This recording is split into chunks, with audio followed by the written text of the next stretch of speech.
Hey everyone, this is Orion. Got a little bit of a sore throat today. I got the day off of work. Figured I might as well make use of it. Not feeling too hot though, but muscle through. Got one more return to Ravnica draft in here. There's only two cards that really compare with each other here. It's Finalizing Guildmage and Corpse Jack Menacing. Finalizing Guildmage is just better. I think Selesnya is better than Golgari. I think this card's just better than this card anyway. Yeah, not much else to say. Other fine cards are like Lava Crew, Warehouse Chainwalker, Teleportal, Traitorous Instinct are all good, but we're shipping a bunch of good red cards, and the next best Selesnya card is like Concordia Pegasus or Courses Accord, which is pretty good for us in terms of signaling. Wow.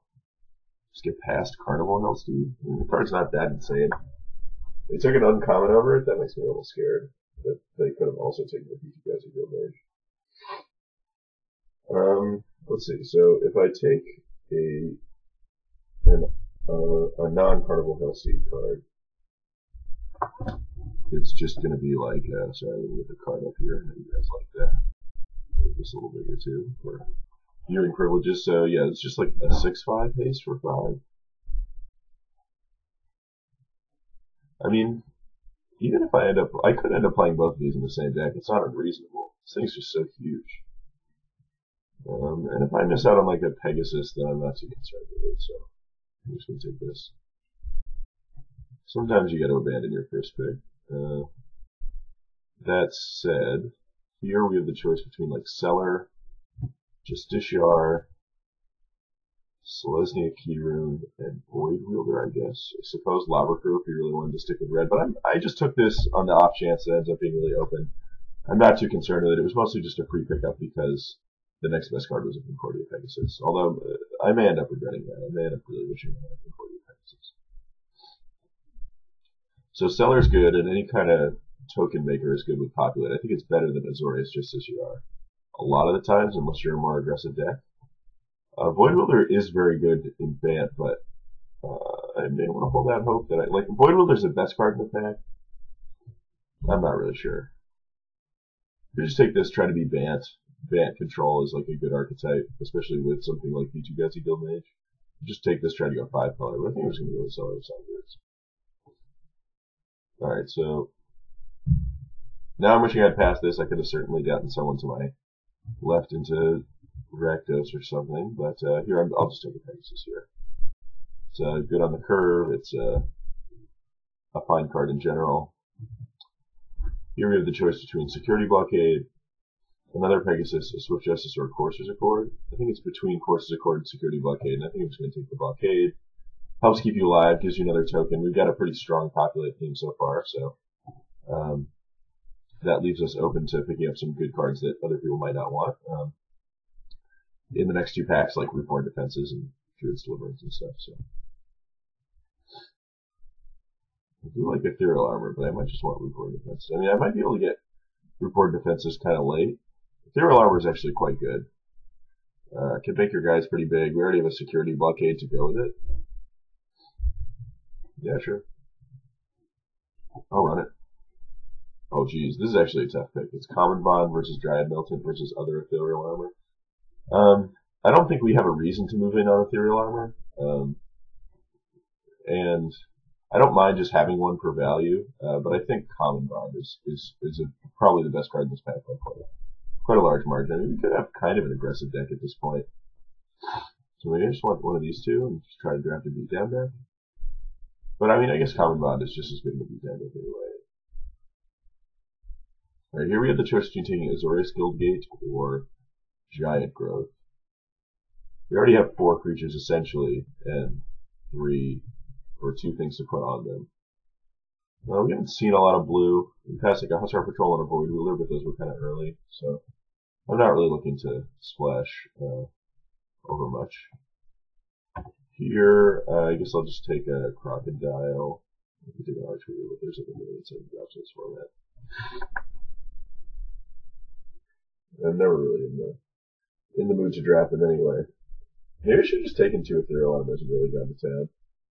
If I had a second Concordia Pegasus, I would have thought about it.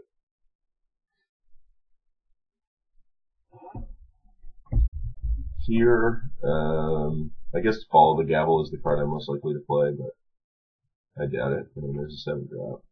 Well, I think it's better than Finalizing where it just never is flash. Oh, wow. That's awesome. So we're in a reasonable spot now. Feel pretty good about our positioning in the draft. We got 9 very good cards. I mean, Ethereal Armor is a little questionable, but if you pick up a few more enchantments, especially, it's going to be good. And even just as +1/+1 and First Strike, creature enchantments are just very good in this set in general.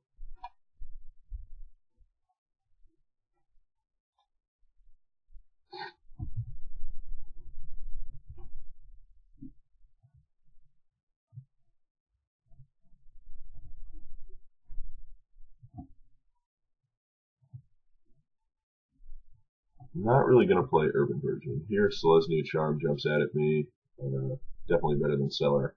Selesnya Charm is like a really sick card. Probably the best charm for limited in this set.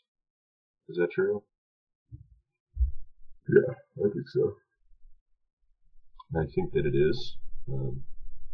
Yeah, definitely just going to snap that off. Maybe we can even wheel a Swift Justice or a Cellar. Or go very long legs. Any of those would be fine with me.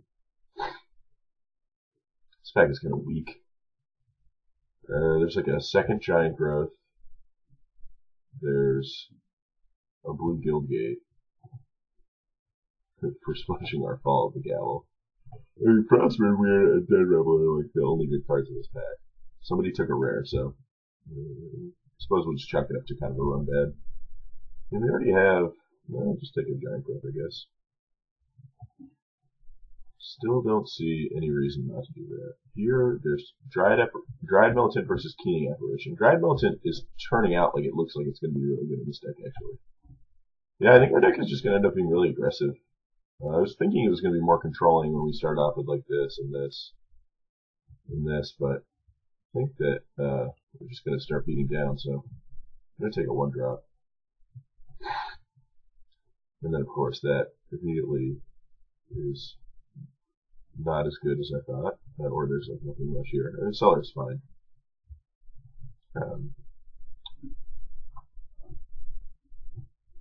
Our curve is very, very, very low. I actually wouldn't mind. We need some good 4-drops, but 4-drops are usually the thing that's easy to pick up in this format. Right here, it's like Rootborn Defenses versus Dredge Beetle. I already have 4 good 2-drops, so I'm not too worried about picking up a Dredge Beetle. It's like one of the worst 2-drops. Rootborn Defenses I think is going to be good. We have Security Blockade, Selesnya Charm, and 2 Cellars. It's populated with already. Courses Accord is good, but I don't know. I'm going to take Rootborn Defenses. I think that card's very good in our deck. Here we have the choice between Beetle or Sentry. Probably not going to play this Crocodile. I mean, when in doubt, I generally just take the cheaper card that's kind of mediocre, so we're going to do that. Corsive Light could actually be really good in our deck. Long Legs is fine. Again, no recovery to play here. Roll back Rhino. I guess, yeah. Don't care about any of these cards. I guess I'll take Fall. We're pretty loaded up on Fall of the Gavels.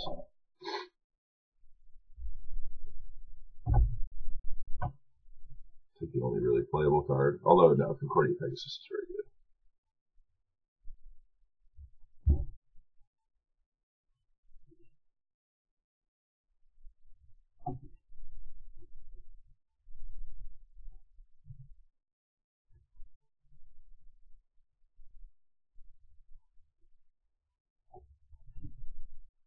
You have to get a lot of Ethereal Armors before you play Train Caracal.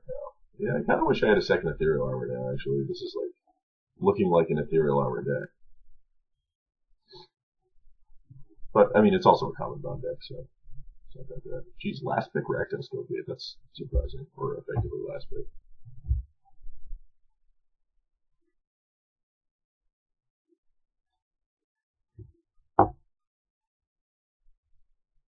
Alright, and then we just whiff completely. Just absolutely could not whiff more.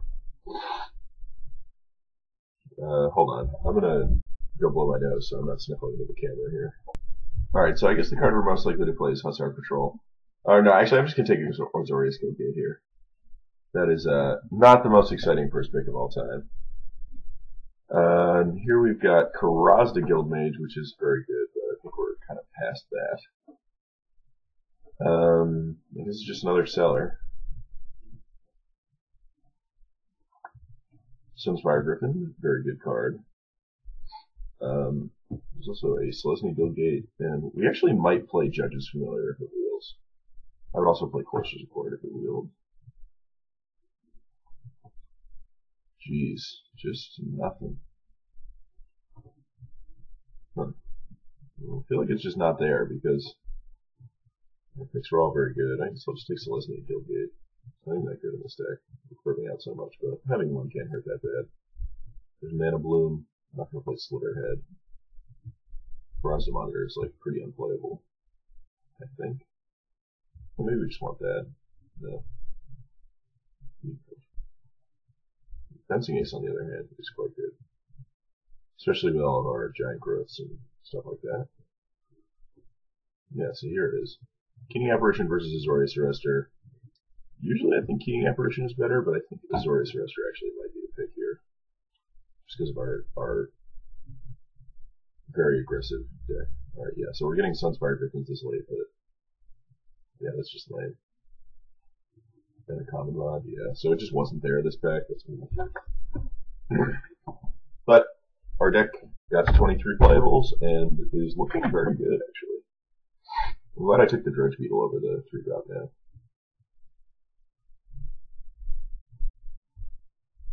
I mean, I guess we don't want to play this one right now, so maybe we're not going to wheel on anything out of our first pack because we didn't get the first pick out of it.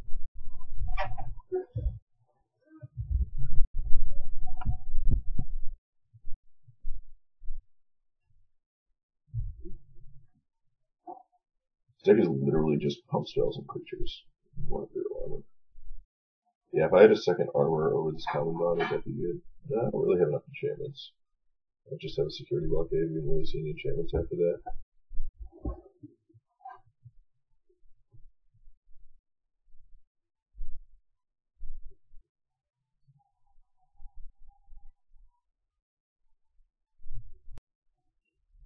Alright, so I guess we'll just take Spawn and Verxmati because we don't want to play this. So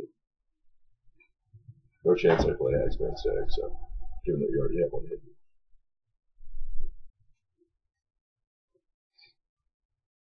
Maybe I could play it actually. Probably not.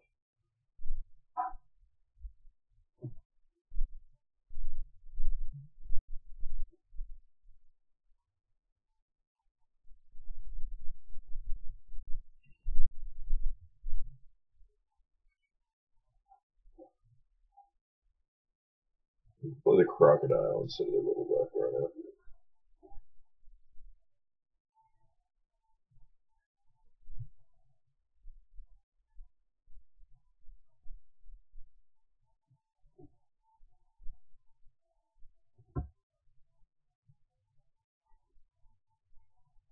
Yeah, so it's between Crocodile and Rhino.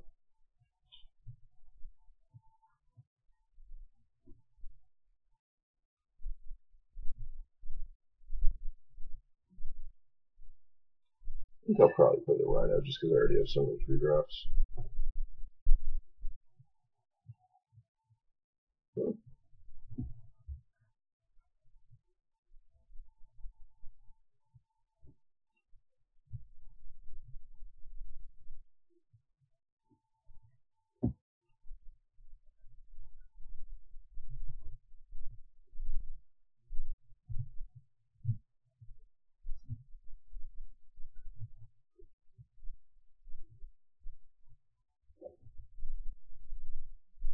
Yeah, and this is 23. This is a creature. So 15 creatures, basically 16 if you cancel his nature. Fine by me. I'm going to play Swamps for some weird reason. I think 10 planes is good because we've got like this on as a like you want to cast this and a white spell in a turn. And we have 2 Sunspire Griffins and way more white cards than green cards, and nothing that we have is double green until Golgari Longlegs. Could be 9/8, but well, maybe just 9/8. No, I like 10/7. Oh, no, we'll cut a punch for a Selesnya Gilgate, but I think it is worth that. I think I'll regret that, given that our curve is so tight, but I think it's fine, given that we only really have one drop. Well, this deck kind of builds itself, so not much else to talk about there. I'm playing the Rumbleback Rhino over the Stonefork Grapple just because I have a lot of things at 3, so might as well spend up a little bit more to get something a little stronger, I think. And I have just many better 3-drops. I have 6 3-drops already. And Rumbleback Rhino is actually not bad with like an Ethereal Armor or a Common Bond on it, so I'm fine with that. And see you guys in the first match.